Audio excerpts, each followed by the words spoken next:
Listo. Excelente. Buenas tardes, Hola, hola. bienvenidos. ¿Cómo están? Hola Juan, hola Cristóbal, buenas tardes. Buenas tardes. Bienvenidos a todos los que se han sumado hoy con un pequeño cambio de horario.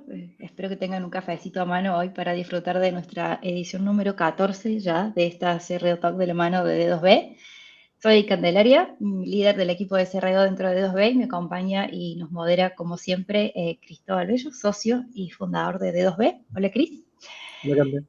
Y hoy con nosotros Juan Zagal Cabrera, e-commerce and public site senior manager de Claro BTR en Chile, con quien vamos a estar conversando sobre esos tests que nos hacen celebrar, los que nos hacen dudar y sobre todo los que nos dejan un montón de enseñanzas. Cuando se trata de A/B testing, creo que todos sabemos, no todo es blanco o negro, hay errores que nos van a abrir los ojos, hay hallazgos que van a desafiar nuestras maneras de pensar y de idear cosas, y los éxitos que van a transformar el negocio van a estar siempre sujetos a esos resultados. Juan lidera una de las operaciones digitales más grandes del país y tiene una mirada bastante honesta y súper accionable sobre lo que significa testear en serio. Así que bienvenido, Juan. Vamos a sacarle el jugo a esta conversación y muchísimas gracias por haber aceptado nuestra invitación. Así que te voy a dar unos minutitos en breve para que nos cuentes cómo llegamos a estar juntos acá conversando sobre esto. Recuerden que van a poder usar el chat que va a quedar abierto para que hagan preguntas sobre lo que estamos conversando, dudas que vayan surgiendo. Pueden compartir comentarios y hacer que esta charla sea algo que los involucre a ustedes también que están del otro lado. Así que prepárense a tomar notas, dejen preguntas en el chat. A medida que la charla avance, vamos a ir tomando de ahí para responderlas y si alguna queda colgada, la dejamos para el final. No me quiero olvidar, todas las ediciones anteriores de nuestra CRO Talks ya están disponibles, como siempre, en nuestro canal de YouTube. Por acá les vamos a dejar el link al canal para el que quiera ir a chusmear. Juan, felices vamos a estar de escucharte un ratito para que te presentes y que nos cuentes cómo llegamos a estar hoy acá con vos, hablando de Test AB. Muchas gracias, Cande, Cristóbal, por la invitación. Un placer. Bueno, yo de mi lado, así muy rapidito, yo me tocó el mundo digital, yo creo que hace como unos 6 7 años atrás. Partí con marketing digital, trabajando en BTR y bajo el alero de Ale Levia, y que probablemente me esté viendo o no estamos conectados con la mente de allá desde lejos, porque él está en Panamá.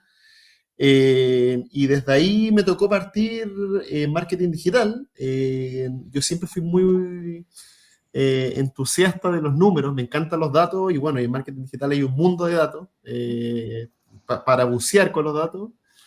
Y de a poquito el paso siguiente de marketing digital era como CRO, o sea, era dentro como de la escuela de lo que estábamos haciendo a nivel de marketing digital en BTR, que fue mi inicio, seguir el paso hacia CRO, que era básicamente responder la pregunta de, ok, estábamos haciendo buenas campañas de marketing digital, estábamos gastando bien la plata, la estábamos invirtiendo bien, pero ¿qué pasaba si cambiábamos cosas del sitio que hacían que mejor optimizábamos la inversión en marketing digital y que también optimizaba el tráfico orgánico? Y desde ahí empezaron los A/B testing. De hecho, me acuerdo en un principio, partíamos con UX, fue súper exploratorio, me acuerdo que habían entrevistas, ahí me acuerdo la Mónica Contreras, la Moni, nos ayudó un montón desde su mirada más quali. Es como que el mundo de Crow partió de a poquito y después ya fue exponencial, o sea, como que a mí me abrió los ojos la cantidad de cosas que tú puedes probar, la cantidad de experimentos, la cantidad de data que hay, la cantidad de literatura que hay. Y de ahí a poquito me empecé a meter en Crow, después de hecho me fui, bueno, con el Ale, él me llevó a trabajar para Liberty, que eran dueños de BTR y de otra empresa, y empezamos a implementar un roadmap de Crow, y bueno, de buenas prácticas de marketing digital en otros países, Costa Rica, Panamá, Puerto Rico, Jamaica, y bueno, otros países más, y desde ahí fuimos testeando un montón de cosas, el mundo de e-commerce, probarlo un montón, con las telco, de hecho, probar el e-commerce en las telco es un desafío súper grande. Sin duda. Y después, bueno, me tocó volver de vuelta acá a BTR, después con la fusión, claro, BTR, y aquí ya llevamos, y me vine de acá de vuelta hacia el mundo del desarrollo de web. Entonces ahora mi rol es más desarrollar páginas web, desarrollar y evolucionar el e-commerce y hacer cosas interesantes del mundo digital desde desarrollo web, por lo que creo está al lado. O sea, cada cosa que Sí. queremos experimentar, me toca desarrollarla, después la testeamos y estamos todo el rato iterando. Y toda esta compañía que nosotros hemos tenido desde BTR hasta ahora, bueno, ha sido con ustedes, con D2B, que han sido un gran partner para nosotros. Y ahora estamos acá justamente para esto, ¿cierto? Como para discutir un poco nuestra historia, las cosas que nos han funcionado, lo que no. Así que ese es un poquito el resumen de mi lado. Excelente. Juan, si hoy tuvieras que explicarle a alguien qué es el test AB, alguien que está totalmente ajeno al mundo digital, ¿cómo lo harías en una pequeña frase? Uy, qué buena pregunta. Simplificar no es fácil y No, explicarle para a alguien nada. que no sabe, claro. Eh, yo creería que es un test A/B sería comparar, para mí lo más fácil es que a una persona, si le das una pastilla, eh, si mejora o no mejora. Ese sería como el ejemplo como más común para todos. Y en este caso, la pastilla sería una pequeña mejora que hacemos en la página web. Si es que a una página web le ponemos una pastilla o un dulcecito, las personas tendrían mejor afinidad con la página. En este caso, la conversión, ¿cierto? Sería como la mejora. Y ese yo creo que es un ejemplo fácil de entender. Bastante. ¿Recuerdas cuál fue tu primer test AB que estabas intentando probar y qué aprendiste, si es que salió bien o mal? Si puntualmente ahora no me acuerdo del primero, pero sí me acuerdo uno que debe haber sido de los primeros 5 que hicimos, que me acuerdo porque fue muy complicado hacer y tuvimos que meterle mucha cabeza, que fue un modal de inactividad. Me acuerdo mucho porque primero la herramienta que usamos no era muy amigable. En ese momento me acuerdo que usábamos Adobe y Adobe Analytics y bueno, Adobe Target y todo el cuento. Entonces Adobe no era tan fácil. De hecho, ustedes nos ayudaron un montón ahí a poder implementarlo bien. Y me acuerdo la dificultad de ese experimento que era eh, en qué momento gatillarle al cliente el modal de El inactividad. modal. A los 10 segundos, 20 segundos, 30 segundos, 40 segundos, no sabíamos cuándo. Y cada cuánto tiempo, la frecuencia. Si era cada una vez que entrara al sitio, o una vez cada un año, o cada X tiempo. Entonces, ahí me tocó aprender un montón. Aprendí el concepto de cookie, aprendí mucho de que en un sitio web se podía hacer un montón de cosas como más dinámicas que no sabía que se podían hacer.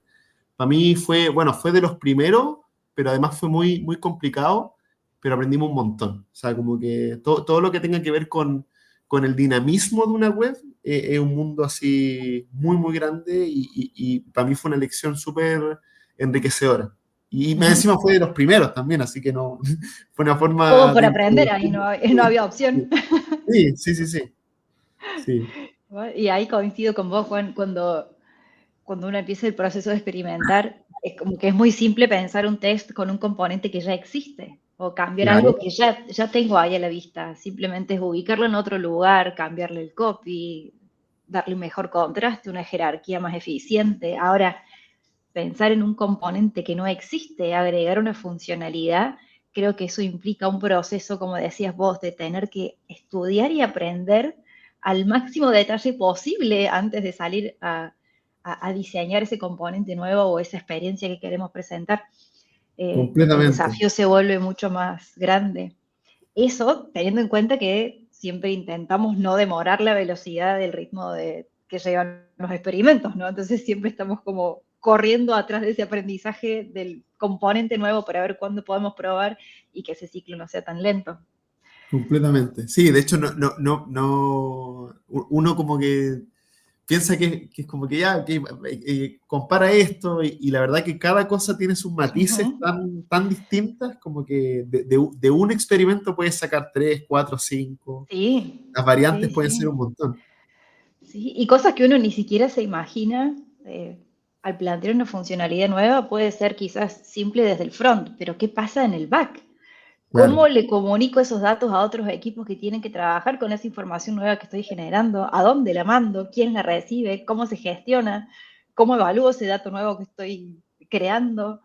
completamente. Sí, sí, sí, sí, se vuelve una tela de araña, pero igual es lindo enredarse ahí. Y después analizar los datos de eso mismo, imagínate. Te ponía a Sí, analizar por todos, por fuente de tráfico, por tiempo, por infinitas, URL, ¿no? Se te abre muy entretenido. obviamente.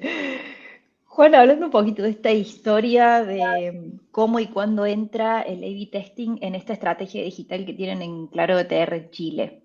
Eh, ¿Cómo la sentiste vos? ¿Empujada quizás por los datos? ¿Fue más una necesidad del negocio? ¿Fue una intuición que Mm, viene por acá? ¿Algún sí, KPI que estaba medio apretado y decidieron, "Ey, este es el camino que tenemos que seguir"? sí, a ver, desde mi historia, en los inicios, desde BTR, mi jefe, Ale, en ese tiempo, Ale Levy, siempre fue muy curioso, entonces él le gustaba probar, en general, cosas de marketing digital, hacer como cosas muy como de contraste, y en un momento empezamos a probar cosas en la web. Eh, y por otro lado, tuvimos un muy buen apoyo de los directores en ese momento, que nosotros teníamos un director que era muy, muy apegado a los datos, muy apegado a los datos. Él quería que, él no hablaba de significancia estadística, imagínate, o sea, a ese nivel, ¿no? Nos hablaba desde ahí, que bueno, que él es Pedro Azael, y desde ahí creo que se armó una escuela entre mucha orientación a los datos, pero también muchas ganas de probar cosas. Siempre tuvimos la suerte en el área en que nos dejaron hacer de todo. Nunca nos restringieron. Entonces, como que las condiciones para testear siempre estuvieron, y desde que nos dieron el primer paso con los primeros A/B testing, ya avanzó todo mucho, mucho más rápido. Teníamos muy buenos contrapartes, aparte del área digital, porque nosotros éramos del área de negocio.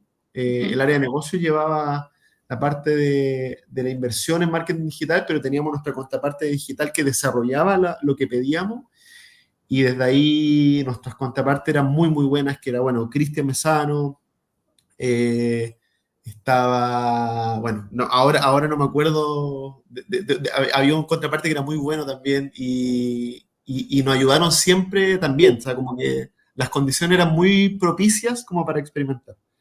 Así que estuvimos en un muy buen momento como para levantar CRO dentro del área. Ujú. Qué importante es eso, ¿no? Tener como el voto de confianza que viene de arriba, aunque sea para abrir la puerta. Una vez que la puerta está Sí, abierta, creo que resulta un poquito más fácil con los primeros experimentos ganarse la confianza suficiente como para que eso completamente. tenga ruedo. Pero sí, nos ha pasado en muchas RO Talks que a veces el empuje viene desde abajo hacia arriba, del tratar de convencer a los que están arriba de la importancia que tiene esto. Qué hermoso que haya sucedido al revés, que Sí, desde arriba haya venido el apoyo para que, nada, esa libertad también para probar que al completamente. riesgo que implica hacer o no, en donde nada es certero. Tal cual, de Ujú. hecho, claro, uno pensaría de vámonos a la segura, y solo estemos en nuestra zona segura, pero dentro de los experimentos también te sales de tu zona de confort, y a veces salen resultados contraintuitivos que a veces el uplift es por 10, como Sí, también puede no haber nada, puede ser negativo incluso, pero es el juego. sí, Ahora me sí. acordaba del nombre de Piero Pelay. Él también fue un gran Ah, contraparte de este lado. Sí, Piero. era Sí, Walmart, creo ahora. sí, ahora está en Walmart. Sí, sí, sí, sí. Y Y ahí estaba estuvimos con el, testeando. con el Felipe Atton. Sí, con Felipe. Bueno, Sí, Felipe también trabajó con BTR. Sí, sí, no, después me lo- sí, muy entretenido. Me dejaste de puerta abierta ahí hablando de que puede salir mal. ¿Recordás algún test que haya sido un epic fail de esos que, uy, no me voy a olvidar nunca de cómo le pifiamos con esto, algo que haya salido muy mal? ¿Qué aprendizaje te dejó eso y qué harías distinto hoy con todo el conocimiento que ganaste?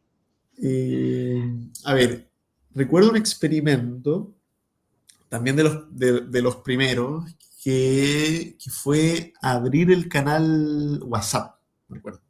Mm. Dejamos el botón flotante de Ah, WhatsApp, no me acuerdo si fue en el homepage, creo, de btr.me. ah. Y claro, la hipótesis era que iba a tener Apply en venta, no iba a ir mucho mejor, y reventamos el WhatsApp, lo reventamos. O sea, pero el 90% era tráfico de clientes, o sea, que no querían Sí, comprar. quejas, reclamos, quizás, Entonces, sí. claro, ahí yo creo que un gran error de nuestro lado fue no haber analizado bien el origen del tráfico de cada URL. Entonces, que en el homepage, por ejemplo, llegan más clientes que no clientes, ¿cierto? Porque uno, Ujú. como tiene la marca conocida, va y entra, llega al homepage, que no es lo mismo que entrar a una PLP o una PDP, ¿cierto? A una página de venta, que ahí evidentemente llegan más los no clientes. Entonces yo me acuerdo en ese momento, lo prendimos, no sé, un día y se reventó al tiro. Al tiro.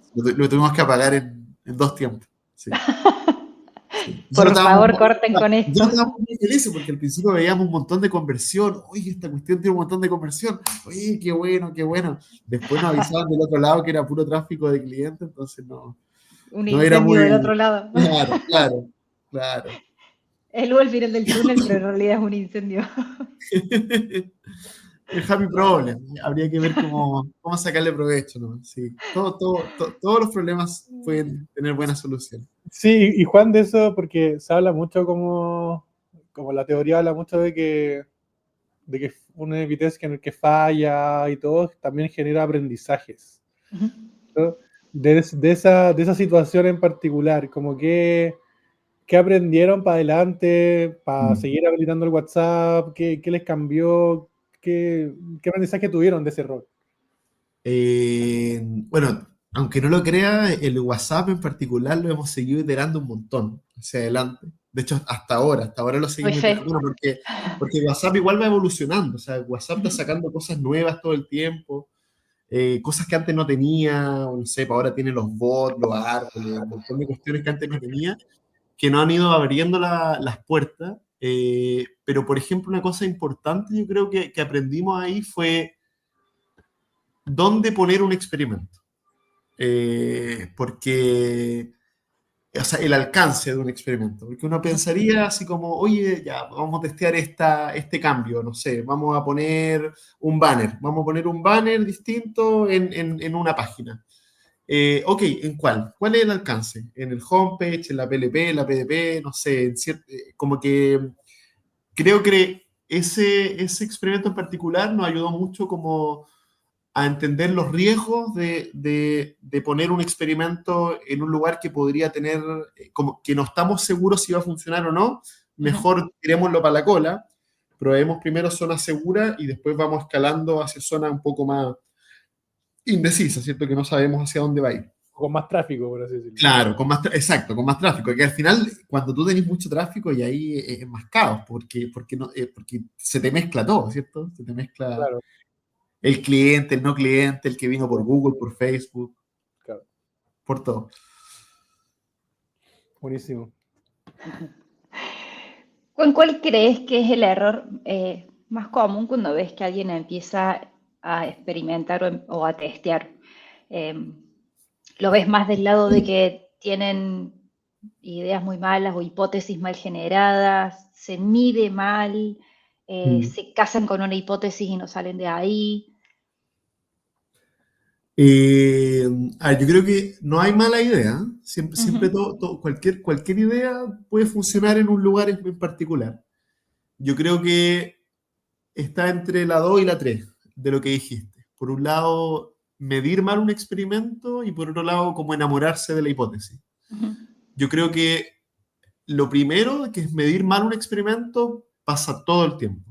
todo el tiempo. O sea, si yo tuviera que definir el tiempo que hay que dedicarle a un experimento, yo creería que hay que dedicarle, no sé, un 50, un 60% del tiempo a analizar el experimento, a abrirlo, a ver todas las variantes, todo, como que mirar mucho los datos end-to-end de que el experimento movió lo que pensábamos que iba a mover, y si no movió, pucha, hay que buscar un segmento que sí movió para entender por qué no movió en promedio, pero sí en un segmento en particular. Creo que el error que hemos cometido en general, y esto lo veo no solamente con nosotros, sino que con otros amigos que hemos hablado de estos temas, es que le dedicamos muy poco tiempo a picar datos, a buscarse aperturas, segmentos. Cuando tiene experimentos que tienen uplift pequeño o incluso cero o negativo, si tú te pones a abrir por fuente de tráfico o por URL o por cierto comportamiento, te empiezas a dar cuenta que sí hay uplift positivo, pero en ciertos segmentos. Ujú. Y, y siento que no le dedicamos tanto tiempo a esa capa, como a analizar mucho el experimento. Porque la parte de crear un experimento en sí mismo es entretenida, ¿cierto? Como, oye, ya, Sí, vamos a probar, claramente. claro, vamos a probar un botón que esté flotando, que te vaya persiguiendo, por ejemplo. Vamos a crear un botón que te vaya persiguiendo dependiendo de que moví el cursor para arriba, te persigue para arriba, así baja.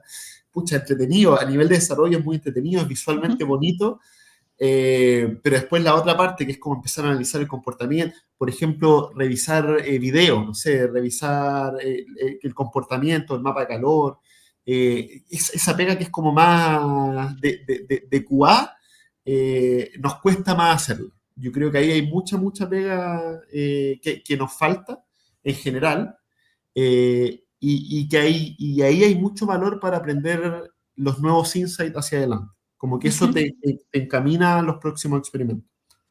Juan, ¿y crees que esa como falta de análisis de los resultados o durante el experimento tienen que ver con que quizás los perfiles de CRO no están tan preparados para ese tipo de análisis tan profundos?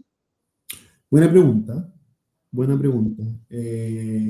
¿Necesitamos a alguien extra, O sea, cerebros más preparados para el análisis?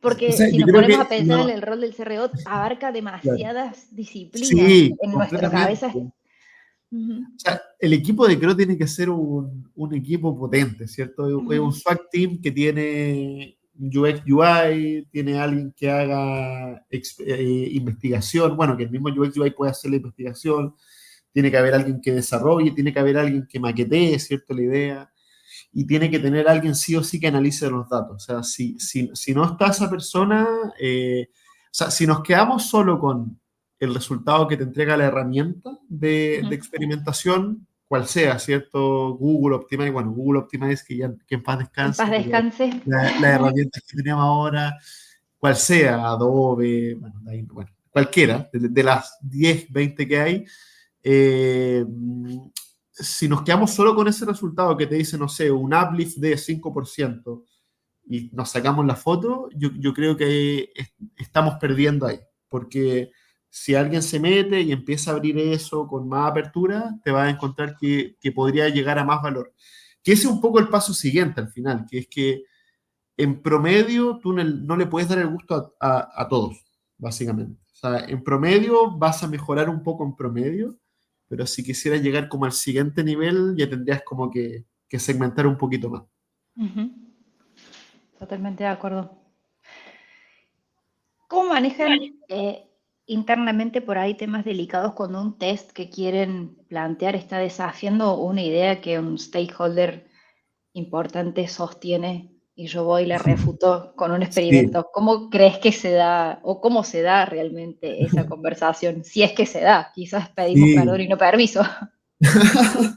No Bueno, yo sé. sé, ojalá que nadie de los altos directivos esté viendo la Estemos entrevista, bien, pero nos esté yo viendo. me tiendo a pedir perdón. Eh, es que la experimentación te obliga un poco a eso, ¿cierto? Como Ujú, a romper ciertos paradigmas. Entonces, a nosotros, bueno, la escuela que hemos tenido, por suerte, no nos dice que no a casi nada. pero las veces que nos ha tocado jugar en estas zonas grises, que por ejemplo, no sé, quieras cuestionar, no sé, precios, por ejemplo, o no sé, o la marca, o temas sensibles que no solamente son del mundo digital, sino que son un poco más de la institución, de la compañía. Eh, y ahí la forma, al menos mi argumento es decir, pero lo puedo probar al 1%. Que lo pueda, Bueno, que hay ahí, un buena porcentaje muy jugada. pequeño. Claro, claro. Hay un porcentaje muy pequeño que podemos probar si quieres experimentar. Yo creo que por ahí no es un mal menor, porque al final la, la, la, como la atención o el miedo de poder cagarla es cuando es muy grande, ¿cierto? Cuando Ujú. tú haces algo masivo, un experimento, no sé, al 50% o un número más grande. Entonces, mi sugerencia y las veces en que me ha tocado salir un poco del paso es que cuando son zonas grises que juegan un poco con la institución, pedirles permiso, obviamente, con porcentajes muy pequeños, 1%. Y aparte que los tráficos, bueno, obviamente depende de la cantidad de tráfico que tengas, pero Ujú. en nuestra industria al menos, o la industria de servicio en general, tienes la suerte de que tus páginas siempre tienen mucho tráfico. Sí. Entonces, un Ujú. 1% igual es grande. Sí, tomará un par de días más de lo normal, pero vamos a Sí, llegar. sí, completamente. ¿Cuál fue el hallazgo más contraintuitivo que te dio un experimento que hayas hecho? Algo que te haya quedado en la cabeza resonando de, ¿en serio esto convirtió más que lo que teníamos? Eh, a ver, temas contraintuitivos.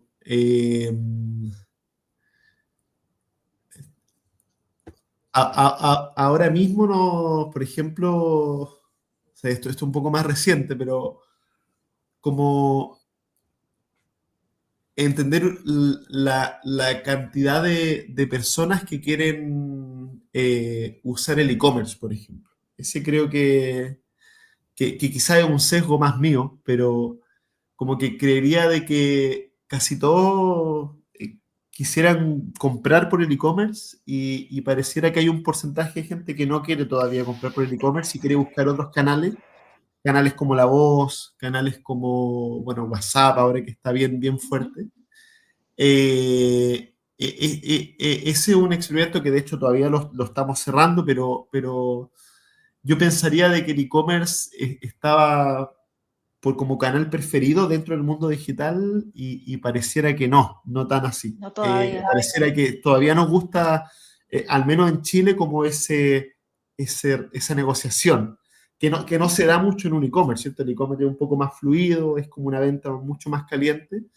Entonces creo que ahí también un sesgo mío. Yo pensaba como más desde digital, oye, pero la gente quiere comprar todo por internet y el mundo ha avanzado tanto. Sí, quizás Entonces, pero, diferente entre producto y servicio, ¿no? No es lo mismo. claro, Ujú, completamente. Probablemente en un retail ya está definido, ya no hay mucha negociación que hacer ahí, ya está, listo, ujú. cerraste el producto, lo compraste, te llegan. No hay mucho que hacer ahí. Entonces, como que eh, no sé, me abre más preguntas que respuesta a eso, como que me abre la pregunta de los e-commerce en general, ¿hasta cuándo van a durar, por ejemplo?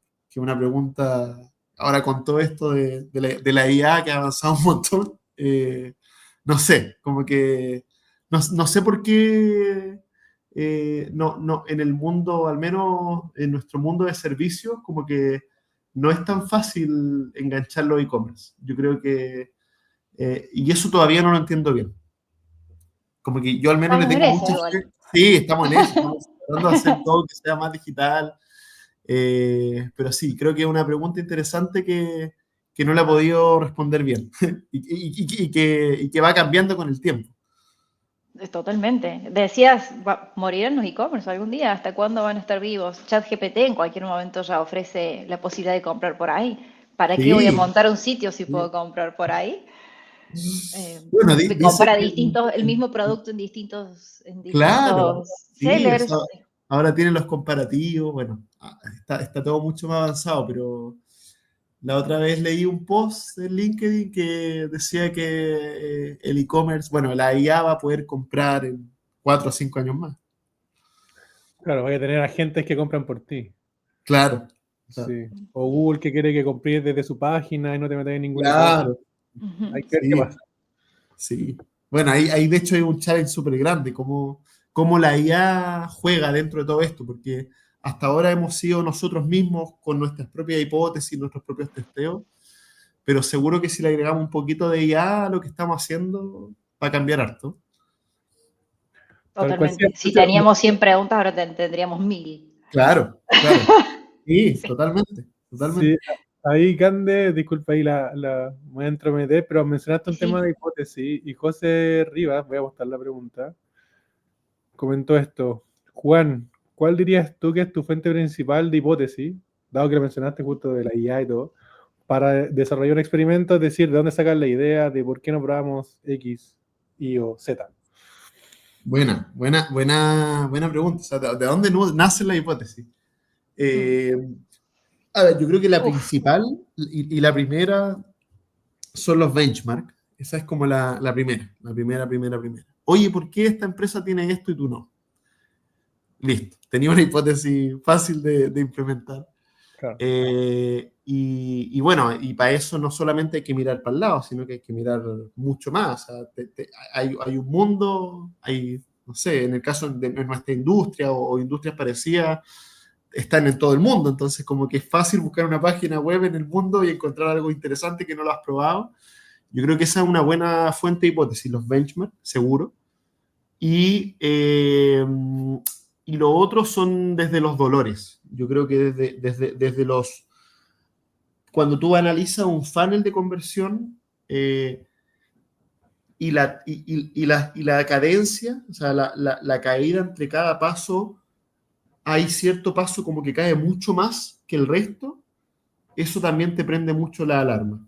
Por ejemplo, si tienes un funnel donde en cada paso vas perdiendo, no sé, un 10% de conversión, pero luego tienes un paso entre medio que pierde el 40-50% de conversión, ahí te dices, chuta, este paso, algo estamos haciendo mal acá. Evidentemente hay que descartar que sea algo que esté roto, ¿cierto? Pero asumiendo que nada está roto y que depende más de que la manera en que está mostrando la información, ahí hay una buena manera de testear algo, que no tiene necesariamente que decirte qué quieres probar, pero al menos te dicen dónde probar. Te dice, mira, sabes que en esta parte mi tasa de conversión es muy mala, así que ya, levantemos una lluvia de ideas, hagamos un brainstorming y empecemos a testear cuál creen que es la que más pueda atraccionar tasa de conversión. Buenísimo. Yo la otra que he visto también es test de usuario. Como que, Sí, mucho. como Sí. que Sí, a sí, través sí. de los test de usuario salen otros dolores que uno no, como está metido en el negocio, está muy sesgado y los test de usuario ayudan mucho también a tener otro tipo de hipótesis, ahí complementando tu respuesta a José. Gracias ahí, Juan. Buena.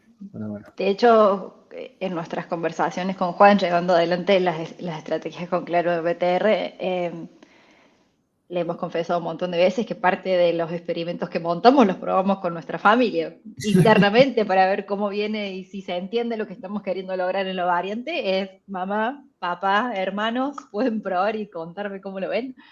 Claro. Eh, ese primer feedback siempre está buenísimo, siempre sale alguna cosa de Completamente. ahí.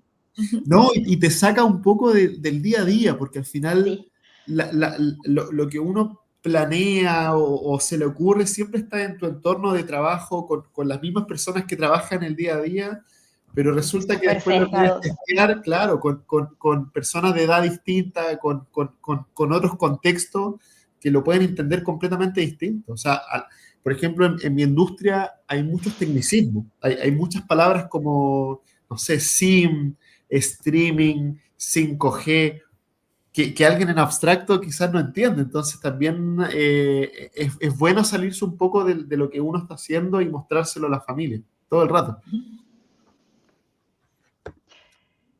Juan, ¿hay algo que haya cambiado la manera en la que piensan el diseño o el contenido desde que empezaron todo este proceso de experimentación mucho más seguido, frecuente, Mm. riguroso? cambió la forma a nivel negocio de cómo conciben y piensan el diseño y el contenido? Y primero, así como que nos cambió a todos, yo creo, la mirada es que todo lo tenemos que pensar en versión mobile. Eso es lo primero. Por Eso es fin. lo primero. Y en general, con nuestro equipo al principio nos pasaba también que nos mostraban todo en versión desktop, porque uno está sesgado con la versión desktop porque trabaja en el computador, entonces Sí. tiende a hacer las cosas en versión desktop, pero el 80% en promedio en el mundo ocupa el celular para navegar. Entonces yo creo que es el primer insight en general para todo, como que siempre pensar la navegación, la interacción en una página web desde el celular, no tanto desde la versión desktop, que ese es un aprendizaje importante, porque a veces pasaba de que se nos ocurrían unas ideas así como súper locas, que en el computador te va a dar el espacio, porque el computador es más grande, tenéis como una pantalla mucho más grande donde podéis jugar mucho con la interacción, porque aparte el computador tiende a estar conectado a un Wi-Fi o una red de Internet mucho mejor, entonces descargar contenido es mucho más rápido, pero en el celular no, porque en el celular tú descargas con tu navegación de Internet, bueno, que ahora con el 5G es mejor y tal, pero sigue siendo un poco más lenta todavía Más que el Wi-Fi, limitado. como que todavía no le gana al Wi-Fi. Entonces, descargar todo el contenido en el celular pensando que va a navegar igual que en el computador es un error histórico y que nos cuesta todavía salir. Y yo creo que ese es un insight muy grande en general. O sea, nos ha pasado que experimentos nos ha ido muy bien en desktop, pero mobile no. Entonces, chuta, ¿lo pasamos a producción o no? No, a menos que encontremos una forma de solo hacerlo en versión desktop, Claro. pero como un empuje grande es que empecemos a mirar desde la representatividad. Y eso CRO nos ha ayudado un montón, porque cuando tú vas a hacer framework de CRO en general, tiende a hacer vistas básicas, ¿cierto? Versión mobile, versión desktop, ver por URL, ver por fuente de tráfico. Y ahí primero nos damos cuenta, oye, pero este experimento no funcionó en versión mobile. Ah, es que lo pensamos para versión desktop. Claro. Puta, ahí está el problema. Entonces, este botón que creíamos que iba a funcionar acá, en versión mobile se ve raro. Ese primer approach, que es mobile first, nos ha cambiado harto la manera de hacer las cosas. Y, y nos ha ordenado un poco cómo trabajar, de hecho, cómo trabajar con el diseño, con el desarrollo. O sea, al final, ahora estamos buscando en general expertos que hagan buenas páginas, pero para el celular, ¿cierto? No tanto para el computador. ¿Qué rol juega un equipo? Vos recién hablábamos hace un ratito de esto. Es necesario tener un equipo. Hay muchos perfiles que lo van a conformar. Idealmente, ¿no? Nuestro 11 soñado. ¿Cómo se organizan? ¿Quiénes proponen las ideas? ¿Quién prioriza? ¿Es más cultural? ¿Es transversal? Sí. O sea, lo primero que es lo entretenido de CRO y de la experimentación, la personalización y todo este mundo de probar, ¿cierto? Cosas digitales, es que el equipo es multidisciplinario y eso lo encuentro muy, muy bueno. O sea, como que tengas la oportunidad de sentarte en una mesa con una periodista, con una UX writer, con UX design, con un analista de datos, con un desarrollador web y que estén todos conversando, eso es muy, muy enriquecedor porque tienen puntos de vista distintos, pero que todos van hacia la misma zona. Entonces, como que eso enriquece mucho. O sea, lo primero es que los equipos tienen que ser multidisciplinarios, no tiene que haber un dueño de la verdad en estos grupos, como son multidisciplinarios, puede que a veces le achunte uno, a veces le achunte el otro, y lo bueno es que levantamos como el espacio para testear, eso es clave, clave, clave, clave. Y desde ahí, eh, el equipo en sí mismo, como que es importante como que la manera en que haga las discusiones de CRO sea bien democrática, en el sentido como que, ok, ¿quieres probar tú? Vamos y le damos la propuesta, listo, la probamos. ¿Te funcionó? ¿No te funcionó? Listo, vamos con la siguiente, vamos con la siguiente. O sea, una cosa es que el equipo sea multidisciplinario, lo segundo es que haya alguien que evidentemente que ordene el backlog, porque dentro de todo este caos y de ideas que tenemos, que también nosotros tendemos, el equipo de Creo en general tiende a diverger, como que le gusta probar de todo.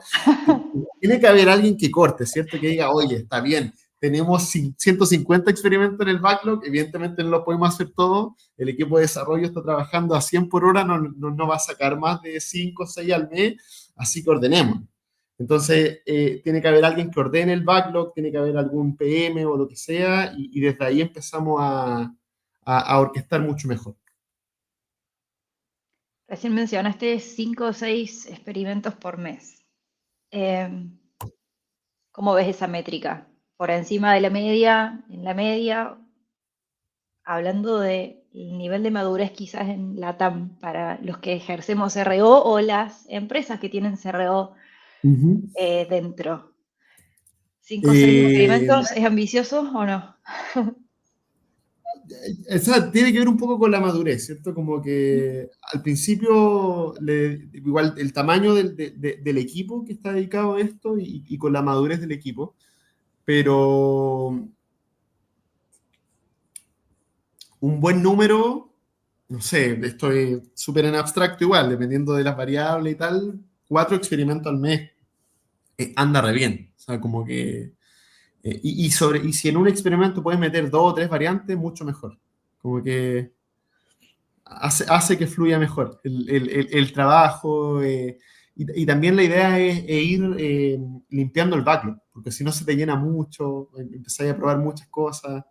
Sí, creo que un número, bueno, el número hay que acordarlo, ¿cierto? Entre el equipo interno, el equipo de desarrollo, Ujú, el equipo que idea.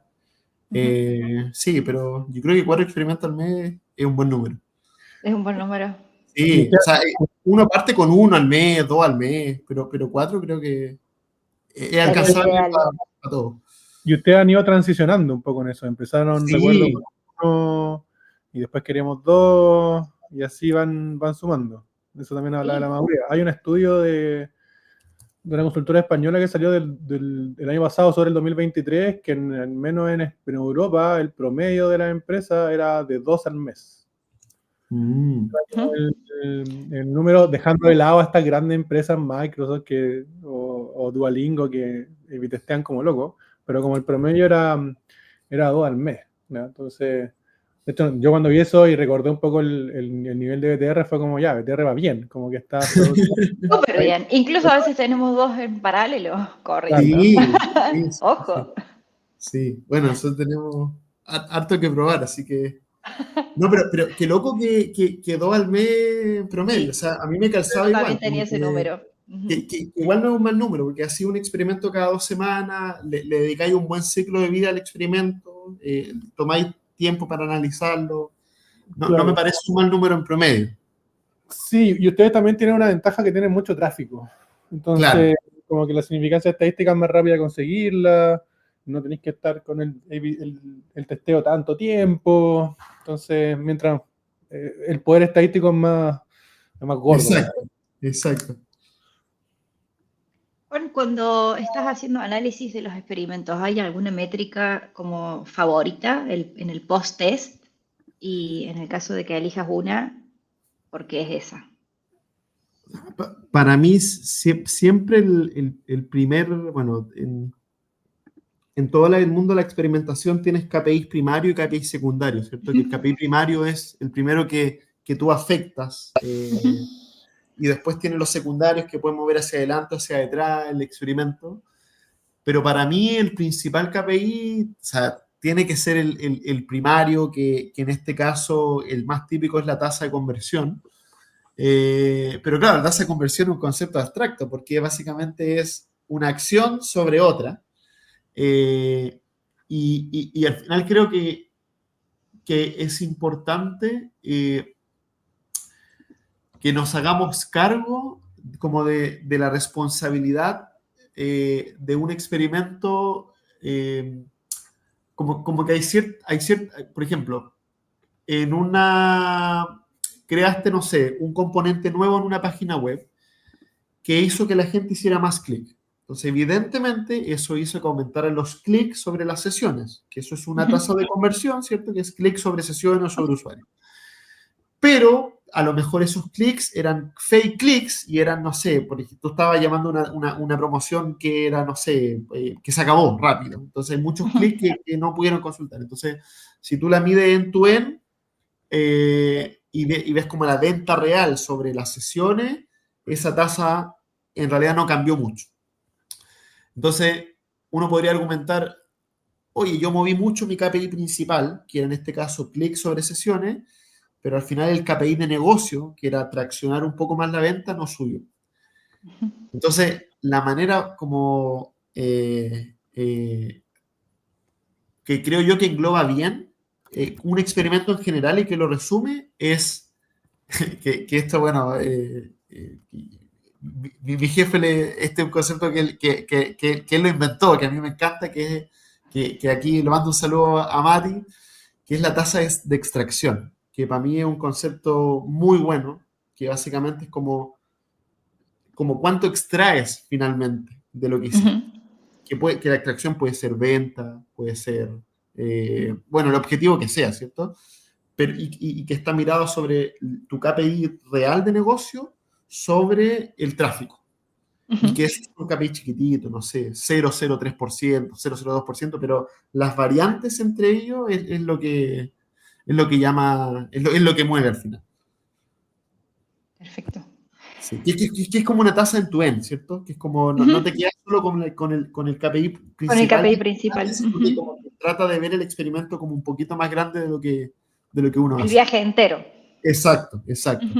Sí. Bien. Y que eso, de hecho, por eso vuelvo al punto de que hay que dedicarle alto tiempo a la analítica en un experimento, porque medir un end-to-end no es fácil. Hay que dedicar tiempo, hay que cruzar información de otros lados, hay que hacer Sí, investigación. seguramente vincularse con otras plataformas, otras herramientas, Exacto, extraer y vincularse con otras procesar. plataformas, tal cual. Sí. A mí siempre me gusta pedir que saquen la bola de cristal y traten de imaginarse un poquito el futuro. ¿Qué crees que se viene ahora en el mundo del A/B testing? IA, el boom de la personalización, testeo server-side. ¿Qué dice tu bola de cristal? A ver, el IA está fuerte, pero fuertísimo en muchas cosas. De hecho, hace poco también veía un post, no me acuerdo, pero había un software que no recuerdo si fue ChatGPT el que lo armó o Gemini, pero fue uno de los dos que lo hizo como el 30% del código lo hizo con IA. Entonces, pasamos ya de un modelo en que era muy todo de humano a que la IA nos puso un boost, ¿cierto? Como que aceleró mucho cosas en general. Creo que la IA nos va a ayudar al menos como a idear mucho más rápido, mucho más rápido. Como que va a ser mucho más fácil consultar, oye, ármame un backlog, por ejemplo, de experimentación de aquí para un año y te va a tirar un montón de ideas. Por ejemplo, el benchmark va a ser más fácil de hacer, o sea, seguro. O sea, hacer un benchmark que uno hacía antes a mano, comparado, ahora va a ser más fácil de hacer. Entonces creo que el IA va a ser un buen support, va a acelerar mucho más la manera de hacer, creo. Pero por otro lado, creo yo que estamos bien al debe con la personalización en general. Yo creo que ahí hay una oportunidad gigante. De hecho, a mí me tocó ahora, hace poco terminó un curso en la Adolfo Ibáñez de esto relacionado a e-commerce, analytics, y le había hecho un ejercicio a los alumnos que era como investigar ciertas páginas web y ver como qué tan nivel de personalización tenían. y empresas grandes, y era poco el nivel de personalización. Era poco, Sí, muy poco. sí, sigue siendo muy poquito. Y en Exacto. Latinoamérica ni hablar. Sí, entonces para la cantidad de información que se maneja, o sea, se podrían hacer cosas mucho, mucho más interesantes. Entonces creo que en la personalización hay una muy buena oportunidad, hay un camino muy, muy grande para hacer, y yo al menos le tengo mucha, mucha fe a la personalización. Pero por otro lado tenía el challenge de las cookies, que no sé Mm. con qué tanta fuerza se nos va a venir. Entiendo que viene el otro año, tipo mitad del otro año, algo así. Diciembre del Diciembre. 2026, Ah, te ya, refiero a la ley, diciembre del ¿no? 2026. A la Esa es aplicación la de la ley. fecha. Entonces, ahí también hay un challenge súper, súper grande. No sé muy bien qué vamos a hacer, y cómo nos vamos a defender sin las cookies. O sea, ahí hay que hacer una buena planificación como para empezar a explotar nuestros propios datos más que los datos de terceros. Ujú. Así que, bueno, se juntó todo. Sí, la IA está Todo. muy fuerte, lo de las cookies se viene el otro año, está a la vuelta de la Sí, esquina, sí. y la Nos personalización. tocó, sí. De hecho, tuvimos una cierre de talk hace poquito tiempo en donde decían, es como con la IA ya no va a haber excusas para no poder experimentar. Te ayuda en etapas de análisis previo, te ayuda en instancias de benchmark, te ayuda a procesar grandes volúmenes de datos, te ayuda con el código para montar tu Yo con el experimento, te código, puede ayudar con los exacto, análisis posteriores. exacto. Eh, ya simplemente creo que tenemos que ser buenos generadores de hipótesis para Mm. que después el resto esté un poquito más impulsado o acelerado si se quiere, pero creo que el, el desafío más grande que vamos a tener es enfocarnos en crear buenas hipótesis, Tal llegar a cual. buenas hipótesis. Ujú. Juan, para alguien que quiere empezar el camino del A/B testing y tiene poquito tráfico o pocas herramientas, ¿qué consejo le darías para que empiece ese rumbo? Ujú.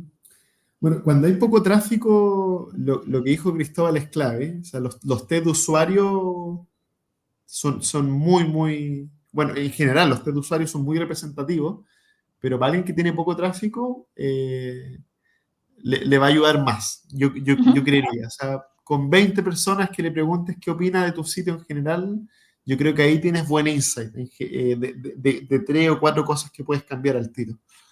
Y eso es algo como abordable, ¿cierto? Como que uno entra al sitio, le puede pedir un feedback, puede dejar ¿cierto? Un formulario de feedback o una encuesta tipo Qualtrics o lo que sea que te evalúe tu página, y ya por ahí partir con algún buen feedback, como que empezar a nutrirse. Eh, y después como para testear en general, con poco tráfico, la verdad es que ahí, o sea, no vas a llegar a la significancia, pero aquí, bueno, los matemáticos me van a matar, pero yo No, creo que acá somos poco ortodoxos igual, yo ¿eh? creo que la significancia no importa tanto, la O verdad. bajarla, o bajarla. O Sí. bajarla, claro, la dejáis al 10%, no, mentira, la dejáis al A un 90, al 50, 80%, 60. claro, al 60%.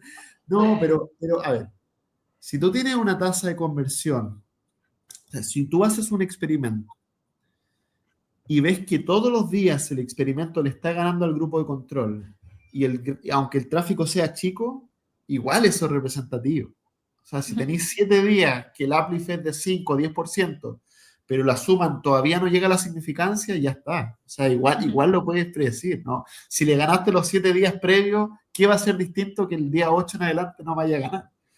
Entonces, quédense tranquilos, o sea, se puede probar, y al final lo bueno de testear es que dejaste y ponte que todavía no tiene la significancia, pero más o menos el experimento te está dando una dirección. Crees que va a ganar, pero todavía no está matemáticamente certificado, todavía no tenía el sello de bayesiano, ¿cierto? De la inferencia y todo. Tranquilo. Lo probáis, lo dejáis una semana. ¿Te subieron las ventas? Sí, me subieron, listo. Así de simple. Y si no, volví para atrás. No es Sí. tan complicado. Entonces, como que lo bueno de este mundo es que podéis probar. Bueno, esa es una sugerencia importante. O sea, si vamos a hacer un cambio, siempre hay que tener a mano el as bajo la manga, el rollback, porque uno nunca sabe si es que quedó bien implementado o no el cambio que uno hizo. Es verdad, es verdad, es verdad. Hay una pregunta más del público, no sé qué han de decir ahora el momento, ¿no? Tú dime. Vamos, ¿Vamos? ¿Sí? vamos. Para contestar siempre las del público, no quedarnos con nadie con... La hace Ignacio Robles. ¿Has tenido experiencia integrando modelos de Machine Learning en procesos de A/B testing? Por ejemplo, para segmentar usuarios, estimar uplift o automatizar decisiones. Ok. Aquí ya nos metimos en un terreno más complicado. Este es como el nivel 3, nivel 4 de Crow. A ver, modelos de Machine Learning en general, así como que nosotros hemos diseñado, nada de eso. Sí, en nuestra historia usamos algunas audiencias de Google, que Google sí tenía sus modelos y tal. O sea, yo creo que Google igual tiene hartas bondades que podíais sacarle provecho. Y ellos tienen suficiente data como para enriquecer su modelo y nosotros tenemos que probarlo, básicamente. Probar las audiencias de Google creo que es clave en general. Pero de nuestro lado, bueno, en su momento, y todavía de hecho lo tenemos pendiente, yo tengo una muy buena contraparte, que es Pablo, que también es un crack, le encanta hacer modelos en general, y él ha trabajado algunas cosas bien interesantes. Mi sugerencia así de crear modelos así como bien sofisticados es que puedan ser aplicados en la realidad. Ese creo que es un challenge importante. O sea, como que como cuando uno crea un modelo, que las variables que tú con las que creas el modelo las puedas obtener. Porque si hay alguna variable que no pueda obtener dentro del modelo, como que el modelo igual como que queda un poco corto. Y sí, o sea, tenemos un camino hacia adelante de querer enriquecer nuestras segmentaciones con modelos más sofisticados. Por ahora estamos un poco bajo el alero de Google y algunas cositas nuestras, pero sí, ahí hay un camino súper grande que podamos hacer.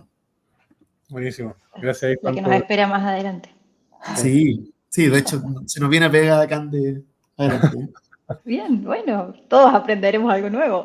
Eso. Juan, la última. Si tuvieras que poner un cartel en tu oficina con algo que aprendiste gracias a procesos de experimentación, ¿qué diría ese cartel? Uy, qué buena pregunta. Qué entretenida igual.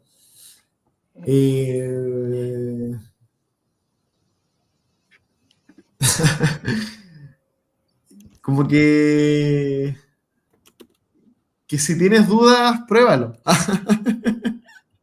Ese es como un resumen, o sea, como, sí. Totalmente. Sí. Totalmente. Si tienes dudas, pruébalo. Que aplica para todo. Excelente. Sí, para toda Para la la vida. vida.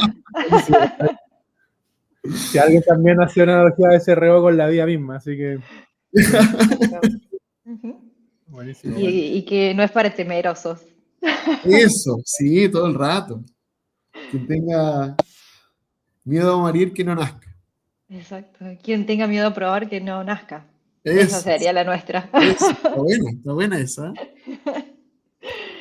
Juan, llegamos al final. Para mí fue un placer haberte tenido acá, desde otro costado hoy. Espero que todos hayan disfrutado de este ratito igual que nosotros. Muchísimas gracias por haber aceptado nuestra invitación. Gracias, Juan. A quienes se conectaron también, muchísimas gracias por estar acá firmes. No se olviden, nos pueden seguir en LinkedIn, suscribirse a nuestro canal de YouTube. Ahí se van a estar enterando de cuál es nuestra siguiente edición. Esta conversación, subida quizás mañana por la mañana, ya la encontrarán en nuestro canal. Y Juan, de nuevo, muchísimas gracias por haber estado acá hoy con nosotros. No, muchas gracias a usted por la invitación. Gracias, Cristóbal, entretení como mucho. siempre. Muy entretenido. Sí, buena La vamos conversa. a repetir, ¿eh? Eso, que esté muy bien. Muy bien, chao a todos. Muchísimas Chao, que esté gracias muy a todos. bien. Hasta la próxima. Chao.